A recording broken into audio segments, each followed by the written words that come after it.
Sleeping position in pregnancy यानी कि हमल में सोने की पोजीशन, क्या ये एक इम्पॉर्टेंट पॉइंट है जिसे हमें फोकस करना चाहिए या नहीं? सबसे पहली बात ये कि स्लीपिंग पोजीशन इन प्रेगनेंसी एक बहुत इम्पॉर्टेंट पॉइंट है। इससे आपके बच्चे की हेल्थ पे, उसकी नशो-नुमा पे और उसकी सेहत पे बहुत गहरा असर पड़ता है। अब सवाल ये पैदा होता है कि सबसे अच्छी पोजीशन कौन-सी है प्रेगनेंसी में सोने के लिए? तो आज के इस वीडियो में हम इसी के बारे में डिटेल में बात करेंगे, तीनों ट्राइमेस्टर्स को लेके कि तीनों ट्राइमेस्टर्स में कौन-सी पोजीशन आपके लिए और आपके बच्चे के लिए सेफ है और इस पे हम क्यों फोकस कर रहे हैं बेसिकली, ऐसी क्या वजह है? तो आज के इस वीडियो को शुरू से एंड तक लाज़मी देखिएगा ताकि आपको अगर ये नॉलेज नहीं है तो आज के बाद आप भी इसको जान सकें और इस एहतियात पे अमल कर सकें। बिस्मिल्लाहिर्रहमानिर्रहीम, अस्सलाम वालेकुम। मेरा नाम डॉक्टर ज़हरा वसी है और आज की हमारी इस वीडियो का टॉपिक है प्रेगनेंसी में सोने की पोजीशन यानी कि स्लीपिंग पोजीशन इन प्रेगनेंसी। अच्छा देखें, प्रेगनेंसी को हम बेसिकली 3 हाफ्स में डिवाइड करते हैं, first trimester, second trimester and third trimester. First trimester almost हम 12 से कंसेप्शन से लेके जब से आपका प्रेगनेंसी टेस्ट पॉजिटिव आता है तब से लेके 12 से 14 हफ्ते तक का टाइम होता है। उसके बाद नेक्स्ट 14 वीक से 28 वीक्स तक का टाइम हमारा सेकंड ट्राइमेस्टर है और 28 वीक से ऑनवर्ड डिलीवरी तक हमारा थर्ड ट्राइमेस्टर है। अब सवाल ये पैदा होता है कि हमने किस ट्राइमेस्टर में किस तरह से अपनी पोजीशन का ख्याल रखना है। फर्स्ट ट्राइमेस्टर में जबकि आपका बच्चा 12 से 14 हफ्ते तक का है, आप किसी भी पोजीशन में सो सकते हैं। बच्चा इतना छोटा है कि कोई भी पोजीशन उसके लिए नुकसानदेह साबित नहीं हो सकती। यानी कि आप पेट के बल भी लेट सकते हैं, आप दाईं करवट भी लेट सकते हैं, आप बाईं करवट भी लेट सकते हैं, आप कमर के बल भी लेट सकते हैं। आप कोई भी पोजीशन अडॉप्ट कर सकते हैं जो आपके लिए कंफर्टेबल हो। लेकिन 14 वीक्स के बाद जैसे ही आपका सेकेंड ट्राइमेस्टर स्टार्ट होता है उसमें बच्चे की ग्रोथ स्टार्ट होती है, बच्चा वेट गेन करना शुरू करता है, बच्चे का वजन ज़्यादा होना शुरू होता है, जिसकी वजह से हमें ये ध्यान रखना है कि हमने कुछ सर्टन पोजीशंस को अडॉप्ट करना है। अब देखें, जैसे ही बच्चा वेट गेन कर रहा है तो बच्चा कहाँ पर है? बच्चा बच्चेदानी में है, जिसे हम कहते हैं यूट्रस। अब उस यूट्रस के पीछे हमारे 2 मेन वेसल्स हैं, यानी कि हमारी खून की सप्लाई की नालियाँ हैं, जिनमें एक एओर्टा है और एक हमारा वेना कैवा है। एओर्टा हमारी वो नाली है जो हमारी बॉडी में जो एक ऑक्सीजनेटेड यानी कि साफ-सुथरा ब्लड है, वो हमारे ऑर्गन्स तक सप्लाई कर रही है और वेना कैवा एक वो नाली है जो हमारी बॉडी से सारा जो कह लें कि डीऑक्सीजनेटेड ब्लड यानी कि ऐसा खून जिसमें फाजिल मादे हैं और जिसमें ऑक्सीजन नहीं है, वो लेके दोबारा हमारे फेफड़ों तक जाएगी, वहाँ से उनकी सफाई करके दोबारा दिल के पास लेके जाएगी। तो ये 2 बहुत मेजर और बहुत बड़े-बड़े वेसल्स हैं जो हमारी खून की आमदो-रफ्त को कंट्रोल करते हैं। और इनका स्ट्रक्चर इस किस्म का है कि ये हमारी यूट्रस है, यूट्रस के बिल्कुल पीछे ऐसे एओर्टा और इंफीरियर वेना कैवा ऐसे बिल्कुल पीछे पड़े हुए हैं। तो अगर आप इस एनाटॉमी को समझेंगे तो आपको लॉजिक समझ आएगी कि जैसे ये यूट्रस है और पीछे ये बिल्कुल 2 वेसल्स हैं, एक हमारा इंफीरियर वेना कैवा और एक हमारा एओर्टा। तो अगर आप सीधे लेटते हैं तो ये जो हमारी यूट्रस है, इसका सारा प्रेशर कहाँ जा रहा है? ये इन 2 वेसल्स पे।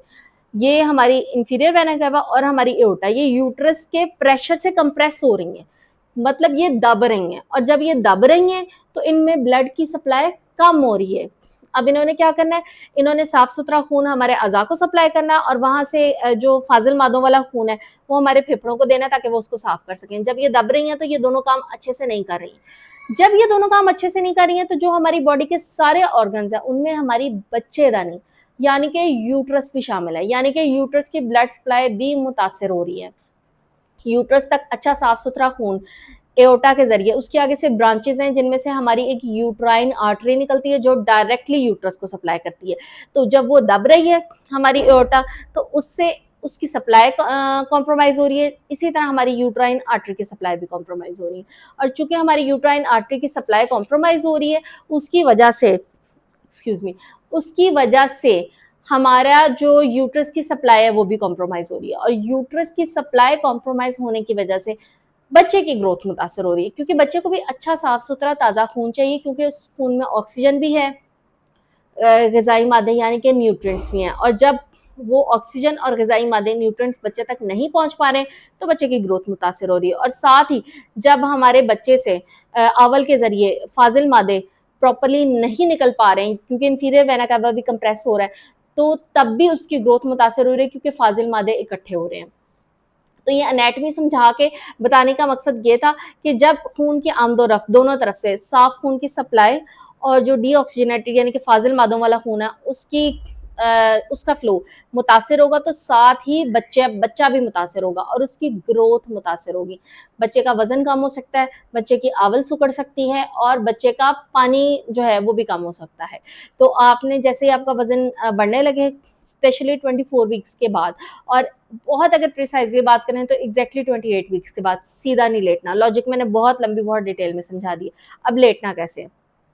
आपने लेटना है लेफ्ट लेटरल, यानी कि उल्टे हाथ की करवट। उसकी लॉजिक क्या है कि जब आप उल्टे हाथ की करवट लेटेंगे तो जो आपकी बच्चेदानी है वो एक साइड पे रोटेट कर जाती है और जो आपके दो वेसल्स हैं वो एक साइड पे रोटेट कर जाते हैं।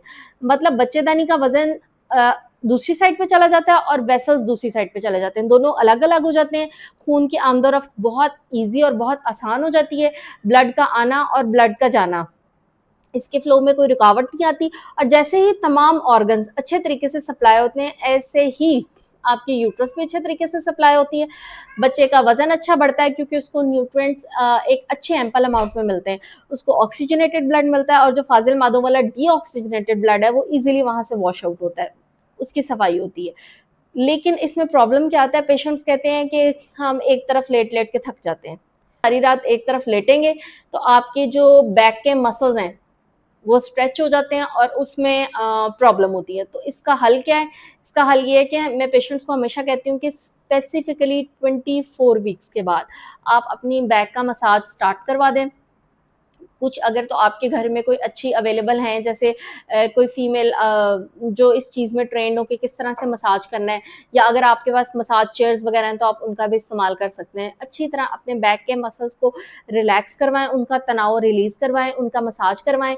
और आप इसमें मौसम की मुनासबत से हॉट वाटर बॉटल्स का इस्तेमाल भी कर सकते हैं।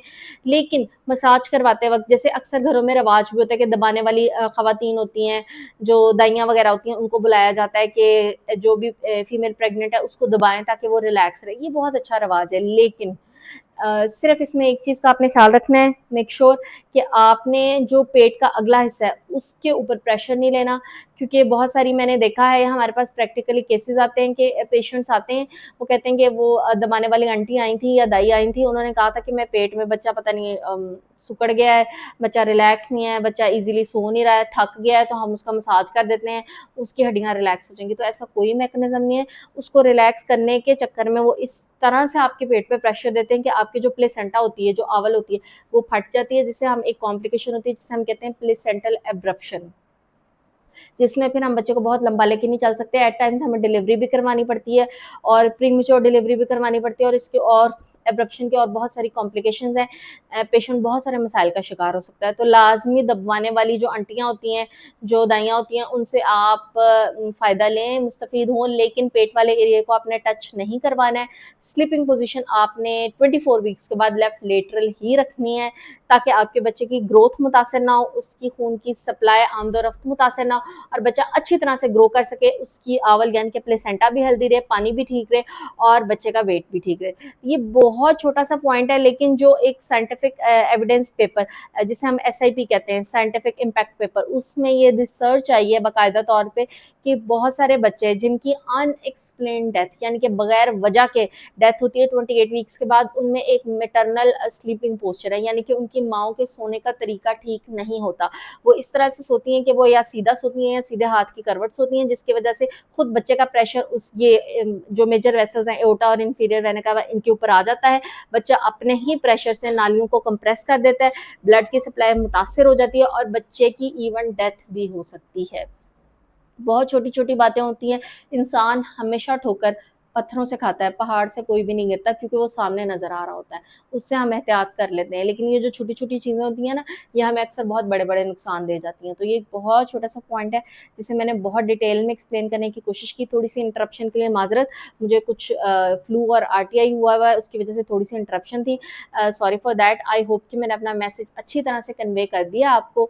बाकी अगर कोई भी क्वेश्चन हो तो कमेंट बॉक्स में बताइएगा, हम इंशाल्लाह उसको भी एड्रेस करेंगे। बहुत शुक्रिया, इस मैसेज को आगे कन्वे कीजिएगा ताकि और भी लोगों का फ़ायदा हो सके। अल्लाह हाफ़िज़।